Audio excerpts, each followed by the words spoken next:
Hello guys, welcome back to the YouTube channel of The Journey Phase. I'm Tejaswi Admane and currently I'm studying at IPMAT. Now that your boards are done and there's almost 60 days left for IPMAT exam, the question arises whether it's possible to crack the exam in 60 days. Now the answer to this is that it is a bit difficult to, compete with students who have been preparing for 1 year, more than 1 year. But it is not impossible, and with a right strategy and guidance, you can definitely have a chance. So that's what we are going to discuss in this video, that how you can utilize these 2 months to its fullest in order to make sure that you do not lag in your preparation while giving the exam. So the first thing which comes for starting with your preparation is to give a mock.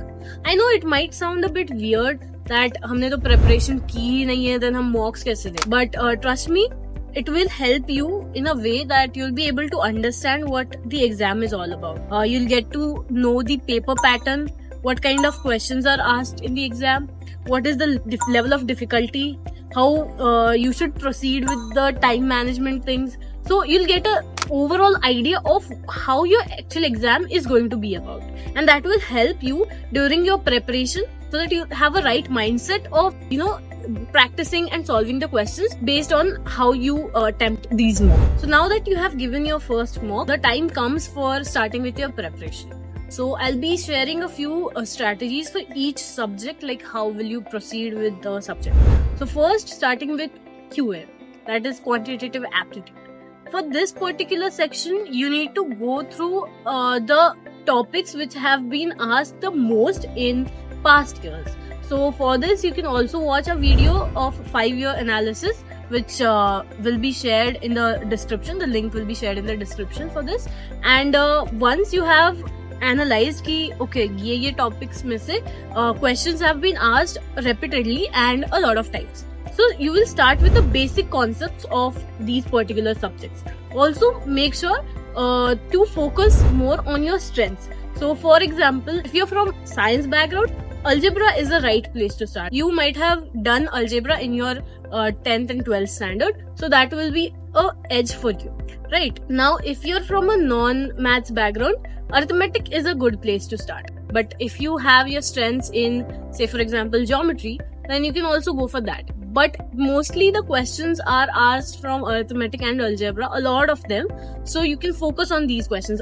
For the detailed analysis, you can watch our video again. So that is about quants. And once you have cleared all your basic concepts, the next thing to do is to practice. So practice solving questions, try to cover all the types of questions from that particular topic, and make sure to practice and revise them. Because if you once learn the concepts and then don't practice or revise them for, say for example, 10 to 12 days, there's a huge possibilities that you might forget those things. Okay, so keep revising whatever you have learned. And once you've done the basic concepts, make sure to give sectional mocks of these topics, which will help you further to practice and analyze those questions, right?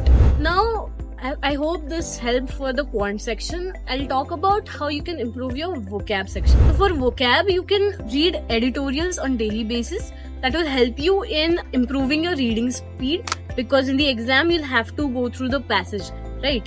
So that is one thing. So now talking about the verbal ability part, you need to focus on analyzing and practicing reading comprehensions. Okay, reading comprehensions are basically, you'll get a passage in the exam, and depending upon those passages, you'll have a few questions asked, right? Now, I know it is a bit difficult to get an accurate answer in verbal ability, because you never know.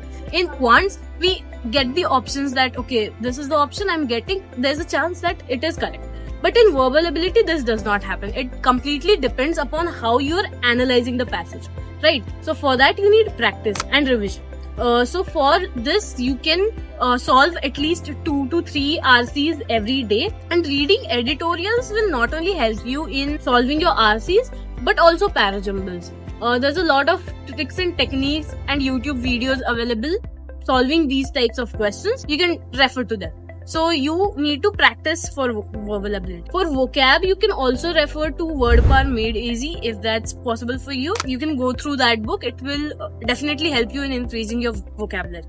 Right. So that's about verbal ability part. So also talking about the LR section, which is usually asked in IPMAT Rohtak. There's not much you can do about it. It's basically of a very low difficulty level.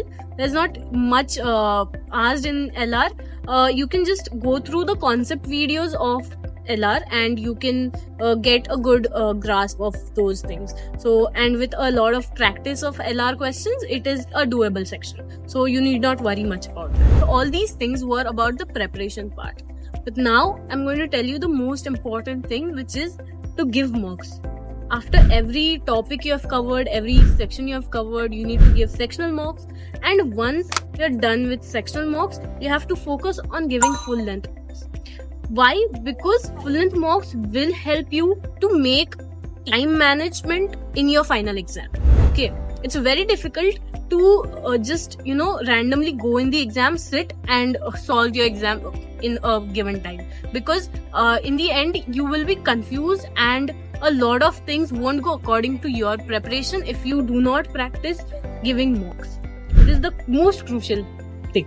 So giving 2 to 3 mocks every week is a good number, and analyzing them is the most important. So how you analyze your mock is again a different thing, which we'll be covering soon in a detailed video on our channel. So you can subscribe our channel for that update. And apart from that, we also have our course, which is the Super 25 course, where we provide one-on-one mentorship sessions. We also help you to guide to analyze your mocks with a personalized guidance. So you can check out our course. And there are only 25 seats, out of which 15 are already filled. So you can hurry up and access to those seats. The last thing is, even if you score less marks in your mocks, himmat mat harna, because I have seen friends who scored really bad in their mocks, but in the end final exam उन्होंने crack कर दिया था. So it's not about just getting marks in the mock exams.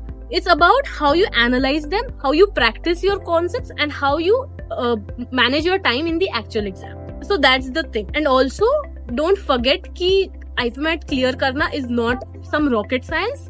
It's just about what you do in that particular hour of the exam. Okay, it's just about that. We are not some aliens or something जो exam clear करके इधर आए हैं. ऐसा कुछ नहीं है, हम भी नॉर्मल लोग ही है.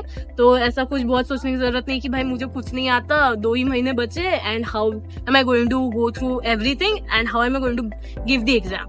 Just be positive about it, just prepare, because preparation तुम्हारे हाथ में है, रिजल्ट तुम्हारे हाथ में नहीं है. ठीक है, तो प्रेपरेशन पे फोकस करना अभी, एंड रिजल्ट्स जब आएंगे तब वो देखा जाएगा. अगर तुम्हारा शॉर्टलिस्ट हो जाता है तो मॉक पीआई में भी हम लोग हेल्प करेंगे.